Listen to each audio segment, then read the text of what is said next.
নবী বলেন তিনটা আমল আছে এমন যে তিন আমল যদি দুনিয়ায় করে যেতে পারে ওই ব্যক্তি দুনিয়া থেকে বিদায় নেওয়ার পরেও এই তিন আমলের সওয়াব আল্লাহ তার কবরে জারিয়া হিসাবে পৌঁছাইতে থাকবেন। এক নাম্বার ইল্লা মিন সাদাকাতিন জারিয়া, এক নাম্বার সদকায়ে জারিয়া। মাদ্রাসার একটা ইট শুধু একটা ইটে আপনি শরীক হয়েছেন, যতদিন এই মাদ্রাসা থাকবে আর যারা পড়বে সবার সওয়াবের একটা অংশ আপনার কবরে যাবে। একদম সোজা কথা, সদকায়ে জারিয়া। এই জন্য কখনো দান করলে ইখলাসের সাথে করে দিবেন। ওই মনির ভাই বললো না যে দেখেন চাই নাই, বলছি আপনারা নিজে থেকে দিছেন, এটা ভালো কাজ করছেন। উনি কিন্তু বললেও নাই যে ভাই অমুক এত দেন, তো এরপরে মাশাআল্লাহ আপনারা দিছেন, হয়তো বললে আরো দিতেন কথার কথা, তারপরেও দিছেন।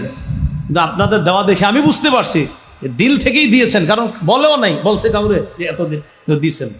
এই যে দেওয়াটা, এটা দেওয়ার সময় নিয়ত করে ফেলবেন আল্লাহ শুধু আপনারই খুশি করব। হতে পারে আপনারটা 1 টাকা, কিন্তু আপনি যে কি কাজ করছেন মরার পর বুঝবেন, কারণ ইখলাস ছিল আপনার 1 টাকা। আপনি 1 কোটি টাকা ইখলাস ছিল, 1 টাকা এটাতে ইখলাস ছিল।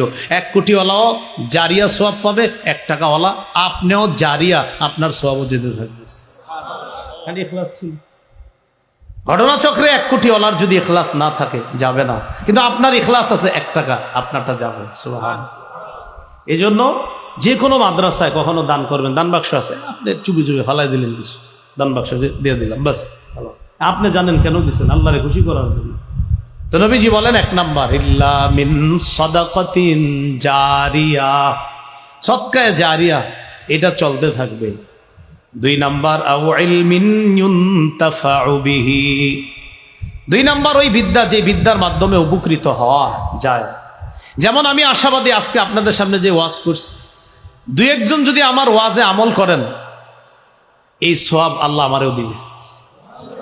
আপনারা 2-1 জন যদি আমার এই কথাগুলা আরো 2 জনরে পৌঁছায়া দেন, কথা 10 জনরে বলছেন, অমুক জায়গায় গেছি আরিফ বিন হাবিব এটা বলছে, আপনি পৌঁছায় দিছেন, আপনি যে পৌঁছায় দিছেন আর ওই ব্যক্তি জানছে, জানার পর ওই ব্যক্তিও আমল শুরু করছে, ওই ব্যক্তির সওয়াবও আমি পাবো।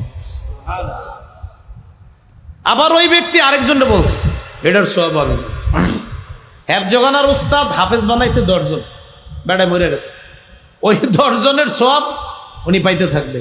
ওই 10 জন হাফেজ বানাইছে আরো 100 জন রে, ওই 100 জন বানাইছে 1000 রে, যত বাড়তে থাকবে প্রথম জন যিনি, ওনারটা বন্ধ হবে না। আও ইলমিন ইউনতাফাউ বিহি, ইলম যে ইলমের মাধ্যমে উপকৃত হওয়া যায়, বিদ্যা যে বিদ্যা উপকারী বিদ্যা। এই জন্য মাদ্রাসায় যারা শিক্ষকতা করে মাশাআল্লাহ, ওলামায়ে হযরত যারা মাদ্রাসায় পড়ায়, তাদের তো দাম কি পরিমাণ দাম। এই দামের কারণেও হাজারো ব্যস্ততার মাঝেও চেষ্টা করি ক্লাস যেন মিস না হয়। আপনার এটার দাম বেশি, অনেক বেশি দাম, কারণ ইলমিন ইউনতাফাউ বিহি, এলেমের মাধ্যমে যে এলেম উপকারী এলেম, মরার পরেও ওই ব্যক্তির কবরে সওয়াব পুষতে থাকবে। এজন্য একটু মাথায় আনেন তো মনে মনে, ইমাম বুখারী রাহমাতুল্লাহ আলাইহির কবরে কি অবস্থা। হ্যাঁ, উনি বুখারী কবে লিখে গেছে, আমরা এখন ইমাম আবু হানিফা রাহমাতুল্লাহি আলাইহি ফিকহি বোর্ড গঠন করে ফিকহে হানাফি কোরআন সুন্নাহর সার নির্যাস আমাদের সামনে কত সুন্দর সুবিন্যস্তভাবে দিয়ে গেছে। এবার একটু ভাবেন তার কবরে কি অবস্থা, কবে দিয়ে গেছে। এটাই বল আও ইলমিন ইউনতাফাউ বিহি, যে ইলমের মাধ্যমে উপকৃত হওয়া যায়। আমাদের কিতাব যেটি পড়ি আমরা, কোন এমন কিতাব আছে যে কিতাবের লেখককে এটা আমরা জানি না, মুসান্নিফের নাম জানি না, কারণ ওনার নিয়ত ছিল আরে আমার নাম দিয়ে কি হবে, আমি লেখা যাই, মানুষ পড়বে, আমার সব কবরে পুষতে যাবে। এরকম আছে কিতাব। তো 2 নাম্বার ইলমিন ইউনতাফাউ বিহি। এজন্য অভিভাবকরা একটু বলেন, সন্তান মাদ্রাসায় দিয়ে কি ঠকলাম না জিতলাম? 3 নাম্বার আও ওয়ালাদিন সালিহিন ইয়াদউ লা, নবী বলেন এমন একজন সন্তান যেই সন্তান বাবার জন্য দোয়া করবে, মায়ের জন্য দোয়া করবে।